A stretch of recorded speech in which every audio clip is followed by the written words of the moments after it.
Silence in and of itself is not only a difficult and a great virtue at the same time, but it's also highly contradictory and paradoxical because silence at the same time demonstrates both strength, power, authenticity, resilience, determination, and weakness, shortcoming, insecurity, and deficiency, disadvantage also. We cannot always afford to be silent and dumb because if we always choose dumbness and silence over speech, outspokenness, then we're going to be outsmarted, exploited, manipulated, not only by the others, but also most importantly by our governments, politicians, leaders, capitalists, bureaucrats, and globalists. If we don't speak up, then that strengthens the authority, and silence strengthens all external powers, outside forces, and arbitrary personalities and malicious, obviously, forces in the society operating from time to time. So we cannot always afford to develop and exercise silence and dumbness. Now, silence is good in personal communications,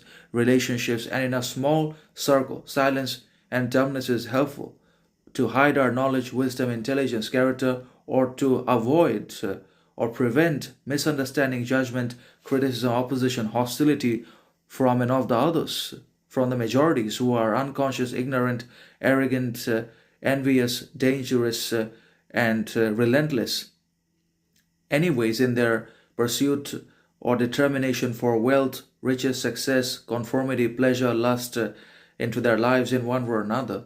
But then again, we will also have to speak up for ourselves because if we don't speak up for ourselves, then who else will? We will have to speak up for our talent, greatness, mindset, quality, sacrifice, suffering, skill, knowledge, intelligence, character that we're not given credit for. So, whatever is not recognized, identified, evaluated of ourselves by the others, we will have to speak up for all of these qualities. And whenever we're provided with unnecessary condemnation, criticism by the others, then also we'll have to speak up as a defensive mechanism.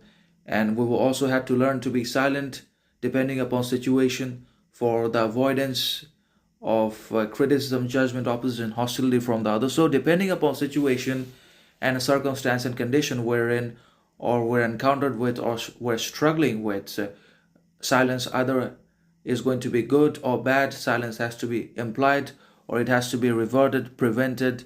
But if we always choose silence, then the government is going to become more powerful, dominating, dangerous, enslaving than ever before. But then again, the majorities say a lot of things, but they say nothing because they dwell in mediocrity, stupidity, conformity all the time, and their words holds little significant substance because they don't rebel against the government, because they support the authority and the strengthening of the capitalism, globalism. So